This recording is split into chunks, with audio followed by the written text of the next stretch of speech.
سمن جی نامور صحافی عرفان صدیقی کے حیرت انگیز انکشافات ہیں جو ہم گلے کی خرابی کے باعث آپ لوگوں کو سنائیں گے۔ یہ ذکر ہے 25 مارچ 2000 کا امریکی صدر بھارت کے 5 روزہ تفصیلی دورے کے بعد پاکستان تشریف لا رہے تھے۔ جنرل پرویز مشرف کو جمہوری حکومت کا تختہ الٹ کر اپنا تسلسل جمائے 5 ماہ سے زائد کا عرصہ ہو چلا تھا۔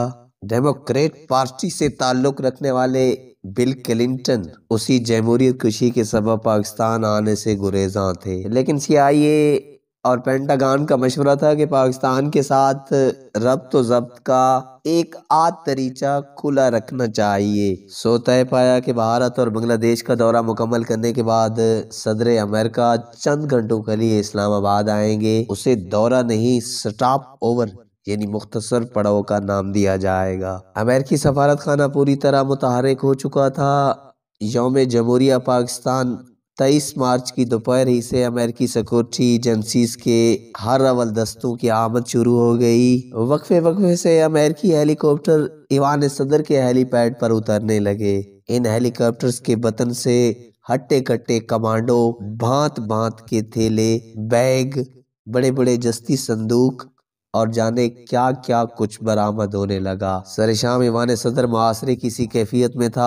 اگلے دن صدارتی کالونی میں رہائش پذیر افراد کی آمد و رفت محدود کر دی گئی۔ ایوان صدر میں کام کرنے والے عملے کی فہرستیں پہلے ہی تیار کر لی گئی تھیں۔ 80% سے زائد کے غیر ضروری قرار دیتے ہوئے حکم جاری ہوا کہ وہ 25 مارچ کو دفتر نہ آئیں۔ اجازت کی سعادت حاصل کرنے والے تمام اہلکاروں کو خصوصی کارڈ جاری کیے گئے۔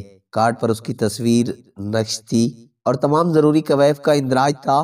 یہ کارڈ نیلے رنگ کے ایک ریبن سے بندھا تھا۔ تاکید کی گئی کہ تمام لوگ اپنے عہدہ و منصب سے قطع نظر یہ کارڈ ہم وقت اپنے گلے میں لٹکائے رکھیں۔ یہ ہدایات بھی جاری ہوئی کہ سب اپنے کمروں تک محدود رہیں اور غیر ضروری نقل و حرکت سے گریز کریں۔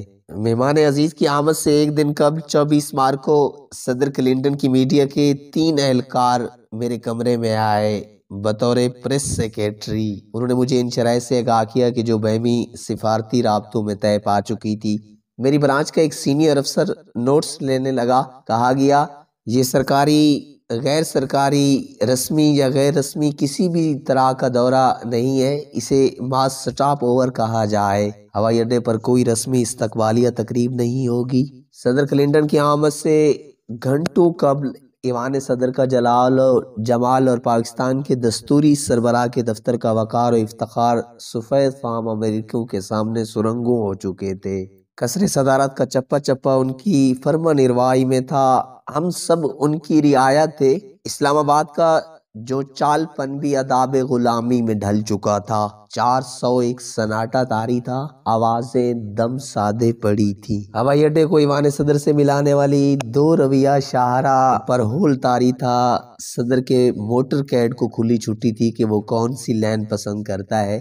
عملاً دونوں لینز پر گاڑیاں فراٹے بھرنے لگیں۔ گرد و پیش کی ساری بستیاں سیل کر دی گئی تھیں۔ چپے چپے پر چوکس محافظ کھڑے تھے۔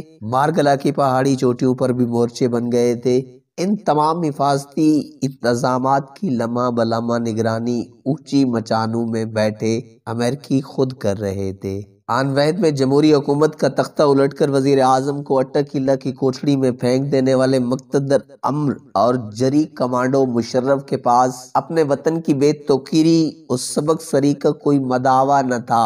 اس کے لیے تو شاید یہ بات بھی بحث ندامت نہ تھی کہ 7 سمندر پار کا ایک سوید فام حکمران اس سے ہاتھ نہ ملانے کی شرط منوا کر یہاں آ رہا ہے۔ ہوائی اڈے پر صدر کلنٹن کے نزول، ایوان صدر آمد، صدر تارڑ سے ملاقات، چھٹی منزل کے دوران پرویز مشرف کی شرکت، چیف جسٹس ارشاد حسین کے صدر امریکہ سے مذاکرات اور کلنٹن کے پاکستانی قوم سے خطاب کا حوال کسی اور ویڈیو کے لیے چھوڑتے ہیں۔ سمن دورانہ ختم ہو چکا تھا، مہمان رخصت ہو گئے تھے اور پاکستانی حکمرانوں کی غلامی کا ایک اور باب وجود پا گیا تھا اور پاکستان کے ایوان صدر پر 2 روزہ امریکی قبضے کی کہانی کا وجود آ گیا تھا۔